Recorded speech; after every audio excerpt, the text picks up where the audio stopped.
What does Will Smith, Bill Cosby, Ravi Zacharias, Stephen Lawson, Mike Todd, what do all these people have in common? I remember watching Bill Cosby as a kid, watching this show, laughing, giggling, watching some of this comedy thing. Dad is great, gave me a chocolate cake, all those fantastic jokes and things like that.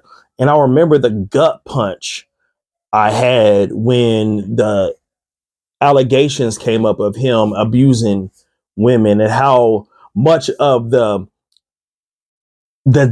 was a cognitive dissonance it was to realize that Bill Cosby was not Cliff Huxtable. That was not the same character. Same thing with Will Smith. With Will Smith, I grew up watching Will Smith once a week. He will come on, and we grew up watching in West Philadelphia, born and raised. I knew that. I could say it fast, I could say it slow. We could do it all that. Right? We watched Fresh Prince of Bel-Air, and he was like a cousin to me. We laughed together. I identified with his dad not being around, and him, why doesn't he want me? Why doesn't he love me anymore? Like that line and all that stuff. I identified with all those things. And it blew my mind when I heard the stuff him and Jada was doing in the background and in the things, but also when I saw it caused some cognitive dissonance when I saw him slap somebody and cuss everybody out at the Oscars. Like, this was insane behavior to me. Same thing with Ravi Zacharias. I when I first got into apologetics, it was the first guy I listened to. Because he was on the local Christian radio station, and I had to listen to it multiple times though. First, because his accent, and second, the words he was using was big, so I had to look them up and then get back to it, right? But then when I hear after his death that he was abusing women, it blew my mind. And I know people felt that way about Steve Lawson, about him 5 years having an affair with a young lady or whatever they called it, for 5 years while he was at Master's Seminary speaking. And he was doing all these tours and talking about this and talking about that, and it blew people away. My mind goes to the problem of para shepherds like Mike Todd. Mike Todd can be somebody's para shepherd. That means they don't really go to that church, but they listen to him from afar, and they glean all their theological food or their meals from a Mike Todd sermon. And I don't know Mike Todd. I don't know if he got any scandals. I heard a couple of his things. I think he's goofy, but that has nothing to do with why I brought him up. It's just the danger of having a pair of shepherds, and a danger of falling in love with actors and things like that. Same thing with Denzel Washington. The fact that he's a minister now, it blows my mind, because these guys are actors, and they live their whole profession is about being disingenuous. It's about pretending. It's about being a hypocrite. It's about lying. They're not really these characters, and we give our hearts up to these people because they played a beloved character. It blew my mind. It blew my mind when I found out that Steve Urkel or Jaleel White was selling cannabis. Like, he has a brand of weed that he sells. It blew my mind. I couldn't comprehend it, because I fell in love with. I admired the nerdiness and the fact that this kid was able to be black and a nerd and like cheese and like science and all these other things. I admired that about Steve Urkel, and I thought this guy is innocent all the time. He's gonna play this character. He's gonna be a good guy all the time, but that's not true. There is a danger of putting your hope in people that you do not actually know.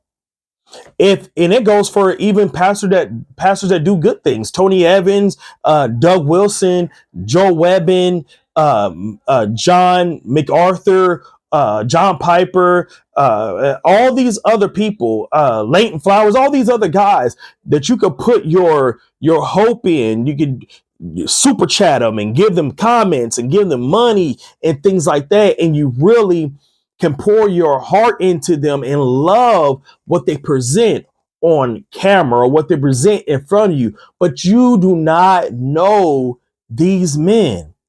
And there's a I'm cautioning you, or I'm trying to bring to your awareness that you really need to be a part of something local. You really need to be a part of a pastor that knows you, knows your wife, knows your children, knows your kids, goes to your kids' basketball games, baptize your children, knows your kids by name. You could call up, not at midnight, not 3 o'clock in the morning, because y'all both should be asleep, right? But you could call him up.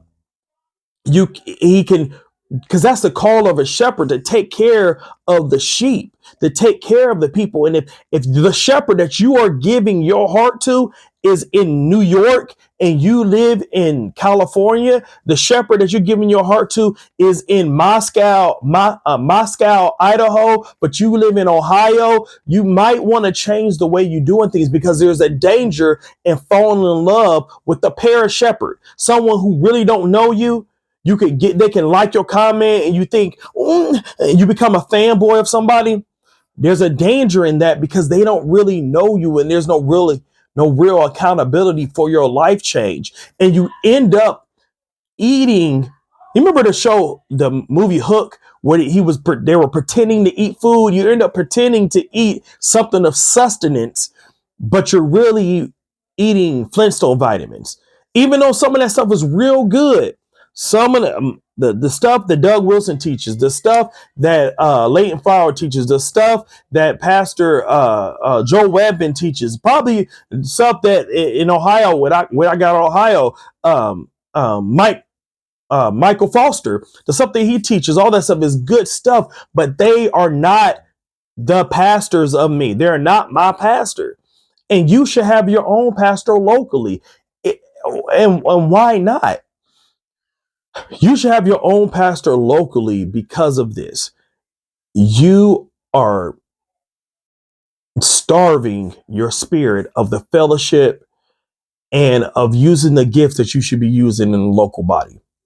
You are starving your body. You are starving your spirit.